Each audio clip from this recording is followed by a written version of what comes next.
नमस्कार दोस्तों, स्वागत करता हूं आप सभी को आपके अपने YouTube चैनल प्रेम सर इग्नू वाले में।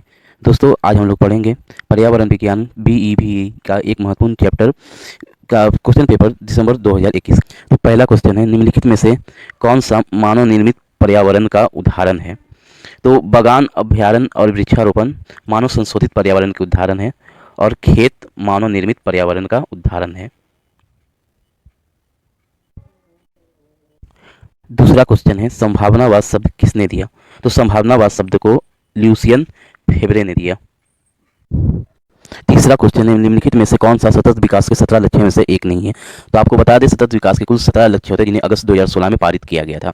इसमें से पहला है पूरे विश्व से गरीबी के सभी रूपों की समाप्ति। दूसरा है भूख की समाप्ति, खाद्य सुरक्षा, स्वस्थ जीवन को बढ़ावा। इसी प्रकार टोटल 17 सतत विकास के लक्ष्य हैं, जिसमें वायु में जीवन सतत विकास के 17 लक्ष्यों में से एक।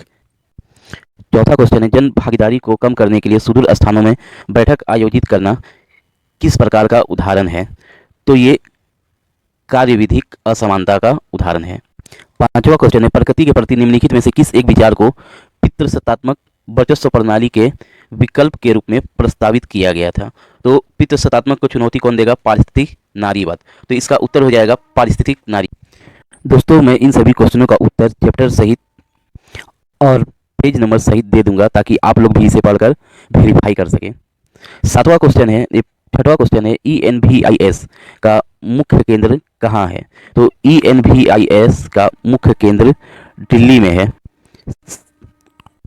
सातवां क्वेश्चन है, प्राथमिक उपभोक्ता कौन है?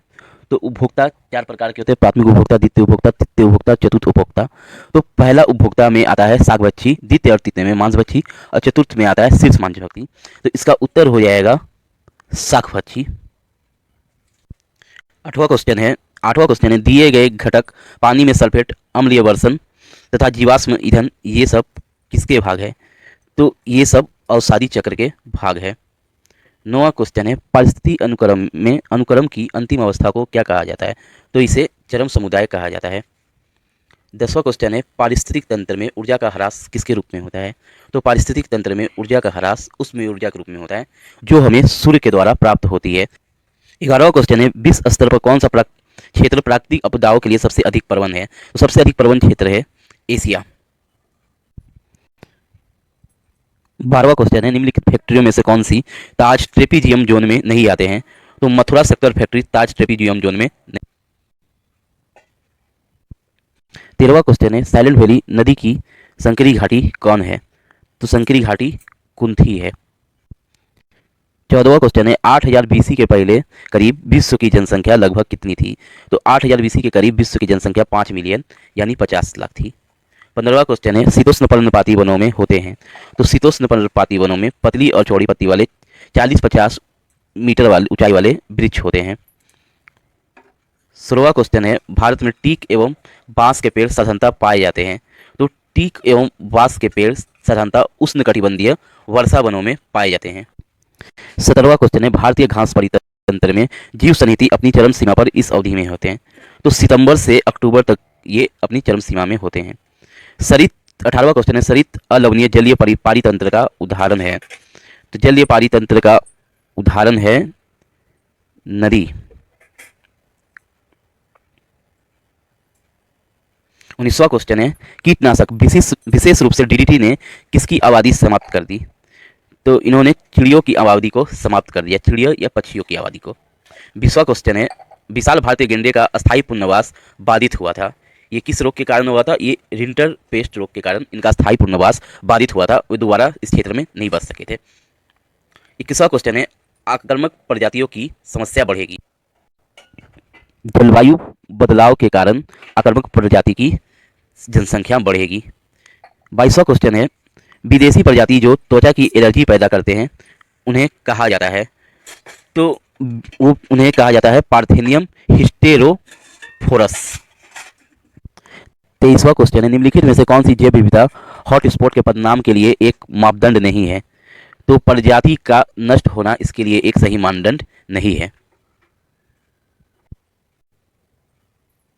24वां क्वेश्चन है, किसी भौगोलिक क्षेत्र की जैव विविधता क्या प्रदर्शित करती है?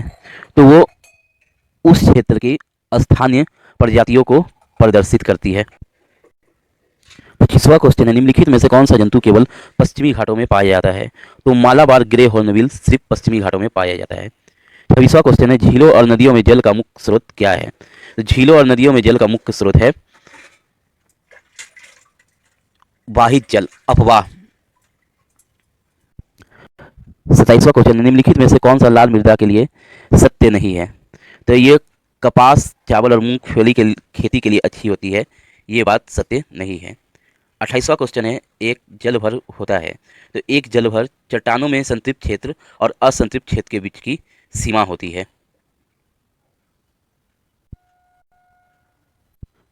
29वां क्वेश्चन है, क्षारीय मृदा के सबसे प्रभावी उपचार के लिए निम्नलिखित में से किसका उपयोग करना चाहिए? तो इसमें हमें जिप्सम का उपयोग करना चाहिए। 30वां क्वेश्चन है, निम्नलिखित स्रोतों में किससे ऊर्जा प्रकाश वोल्टेज सेलों द्वारा प्राप्त की जा सकती है? तो इसका सही उत्तर हो जाएगा 3 नंबर, सूर्य।